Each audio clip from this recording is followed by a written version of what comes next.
la sabiduría que te rescata del abismo. Hay momentos en la vida donde todo se oscurece, donde los días se vuelven grises no por el clima, sino por la sensación interna de estar atrapado en una rutina sin sentido. A veces no se trata de estar deprimido, ni siquiera se trata de estar triste. Se trata de una desconexión profunda, una especie de exilio interior donde uno ya no se encuentra a sí mismo. En esos momentos es común buscar salidas rápidas, distracciones temporales, soluciones superficiales que solo profundizan más el vacío. Pero también hay otra vía, una vía silenciosa, antigua y poderosa, la vía de la filosofía. No la filosofía académica llena de tecnicismos, sino esa filosofía existencial que fue pensada no para brillar en auditorios, sino para salvar almas en ruinas. Esa filosofía que no necesita un podio, sino un corazón dispuesto a escuchar con humildad. Esa sabiduría no viene de grandes discursos, sino de verdades pequeñas y contundentes. Los antiguos filósofos entendían que la vida era dolorosa, impredecible y a veces injusta, pero no huían de ella, no se anestesiaban, la enfrentaban.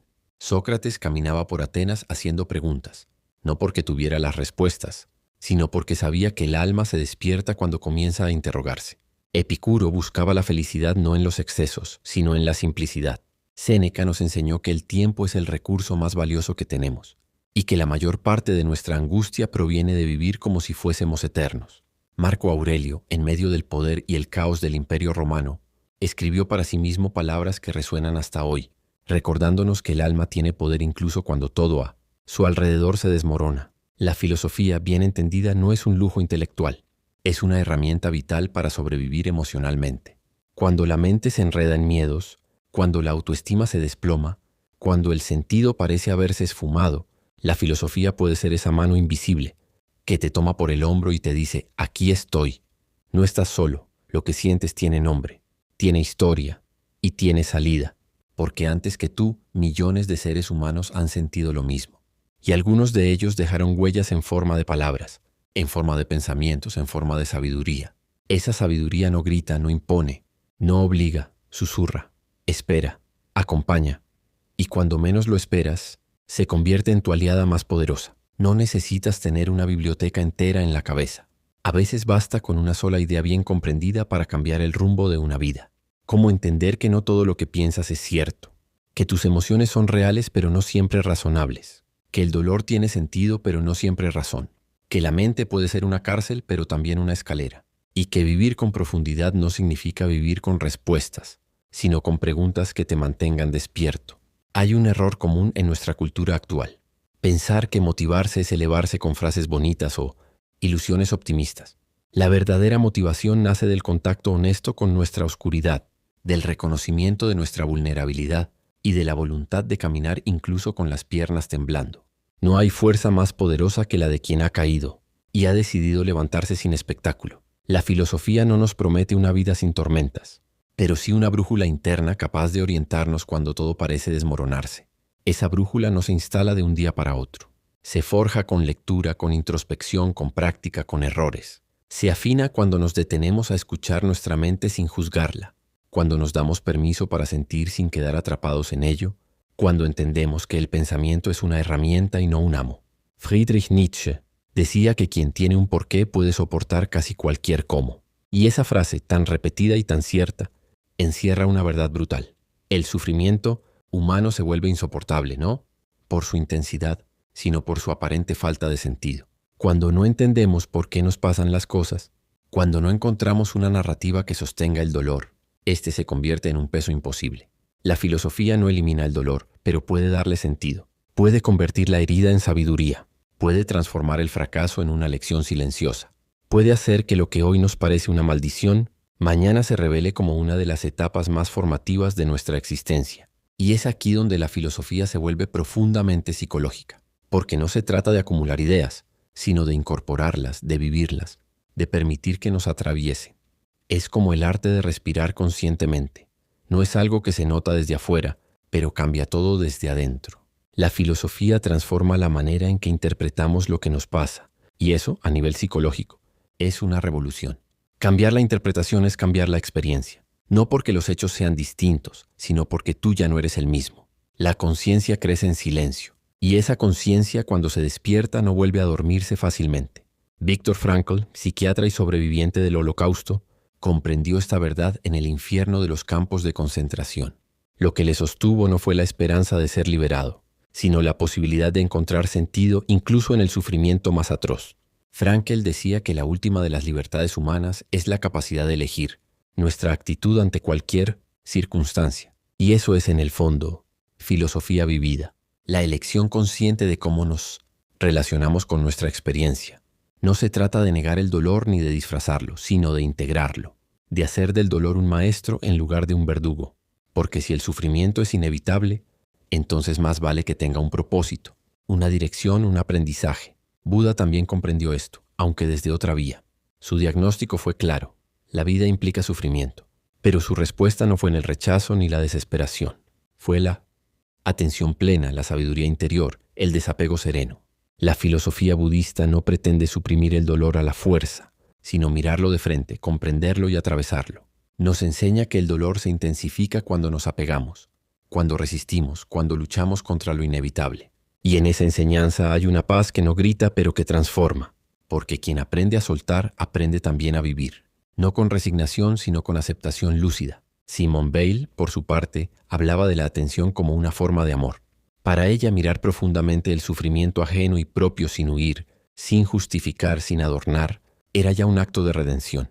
La filosofía, entendida como acto de atención radical, se convierte así en un gesto de ternura hacia la propia alma, una ternura sin sentimentalismo, una compasión sin debilidad, porque hay algo profundamente curativo en atreverse a mirar el abismo sin disfrazarlo, y aún así elegir vivir, elegir construir, elegir avanzar. Jordan Peterson, psicólogo clínico y autor contemporáneo, ha puesto el foco en la importancia del orden interno para sobrevivir al caos externo. Para él, la vida no es un jardín de rosas, sino un campo de batalla constante entre el caos y el orden. Pero esa batalla no se libra allá afuera, sino dentro de cada uno de nosotros.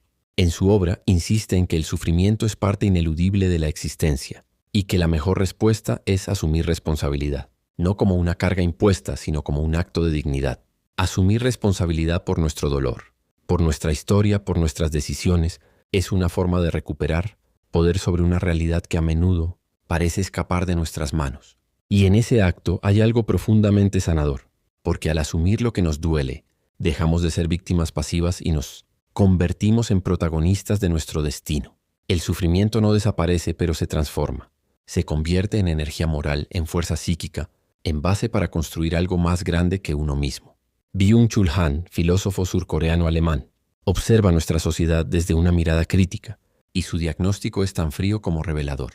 Según Han, vivimos en una época donde el exceso de positividad nos ha llevado a una profunda fatiga del alma. Ya no hay espacio para el dolor, ni para el fracaso, ni para la lentitud. Todo debe ser rendimiento, exposición, éxito inmediato. Pero esa cultura de la hiperexigencia nos está destruyendo, porque en el fondo hemos olvidado cómo estar con nosotros mismos. Han propone recuperar el silencio, la contemplación, el aburrimiento creativo, cosas que nuestra sociedad detesta porque no producen, no monetizan, no impresionan. Sin embargo, son justamente esas experiencias interiores las que nos devuelven a la raíz, porque no hay transformación sin pausa, sin reflexión, sin un vacío fértil que nos obligue a reencontrarnos con lo esencial. Alain de Botton, por su parte, ha logrado traducir la sabiduría filosófica en un lenguaje contemporáneo y accesible. En su trabajo, nos recuerda que los grandes filósofos no eran seres alejados de la vida real, sino personas que pensaban desde el dolor, desde la confusión, desde la necesidad de sentido. De Botton insiste en que la filosofía no debe enseñarse como una historia de teorías abstractas, sino como una guía práctica para los momentos de crisis.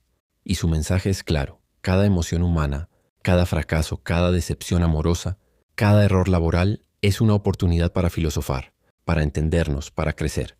La filosofía no cura como lo haría una medicina, pero acompaña como lo haría un buen amigo. Está ahí para decirnos: esto también le pasó a otros, esto también tiene sentido, esto también pasará. Juntas estas voces, Frankl, Buddha, Weil, Peterson, Han, de Botton, no forman un coro unánime, sino una sinfonía de diferencias que coinciden en una cosa. El ser humano no está perdido mientras tenga la capacidad de pensar, de reflexionar, de resignificar. Mientras haya una chispa de conciencia, hay posibilidad de transformación. Y esa chispa puede ser encendida por una pregunta, por una lectura, por una conversación silenciosa consigo mismo. Por eso este guión no pretende darte respuestas, sino provocarte preguntas. No pretende motivarte con promesas vacías, sino inspirarte con verdades profundas. La sabiduría que te rescata del abismo no viene de afuera, viene del encuentro contigo mismo, facilitado por las palabras, los pensamientos, las reflexiones de aquellos que también atravesaron su propia oscuridad. Es una sabiduría silenciosa pero poderosa, invisible pero efectiva, discreta pero transformadora, y está disponible para ti. Siempre ha estado. Solo necesitas detenerte, escuchar, preguntar, sentir y caminar, aunque sea lento, aunque sea con miedo, aunque sea sin certezas, porque en ese caminar se teje la red invisible de tu fuerza interior. Y llega un punto, cuando estás lo suficientemente en silencio, donde escuchas algo distinto, una voz suave que no grita pero insiste. No es la voz del mundo, ni la de tus miedos, ni la de tus juicios. Es la tuya. Es la voz que olvidaste en medio del ruido de tus deberes, de tus fracasos, de tus máscaras. Es una voz que no busca agradar sino revelar. Una voz que no promete éxito pero sí sentido. Esa voz que aparece cuando ya lo has perdido todo es el principio de tu reconstrucción. A veces reconstruirse no es volver a lo que eras, sino construir algo que nunca antes existió. Una versión más consciente, más libre, más enraizada en la verdad de tu ser. Esa reconstrucción no es perfecta, no es lineal, no es rápida. Es un proceso lento pero profundamente humano.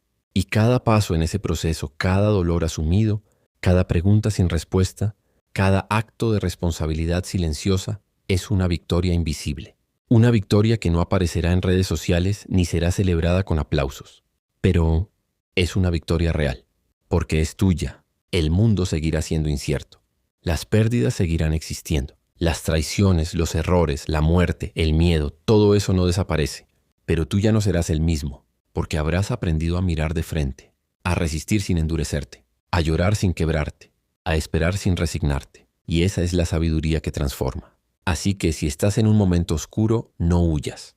Quédate, respira, mira, escucha, pregunta. Y sobre todo no dejes de caminar, porque tal vez no se trate de llegar a un lugar perfecto, sino de convertirte paso a paso en alguien más profundo, más humano, más consciente.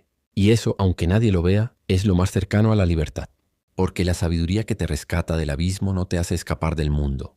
Te enseña a habitarlo con otra mirada, con una dignidad silenciosa, con una verdad que ya no necesita demostrarse, con una serenidad que no depende del resultado, sino del camino recorrido. Y tal vez, solo tal vez, desde ese lugar puedas no solo salvarte a ti, sino también convertirte en faro, para otros, para los que vienen detrás, para los que aún no encuentran su voz. Ese es el verdadero sentido de filosofar. No brillar, no saber, no enseñar, sino recordar. Recordar lo esencial. Recordar que dentro de ti, incluso en los peores días, hay una chispa de eternidad. Una chispa que nunca se apaga, solo espera ser encendida.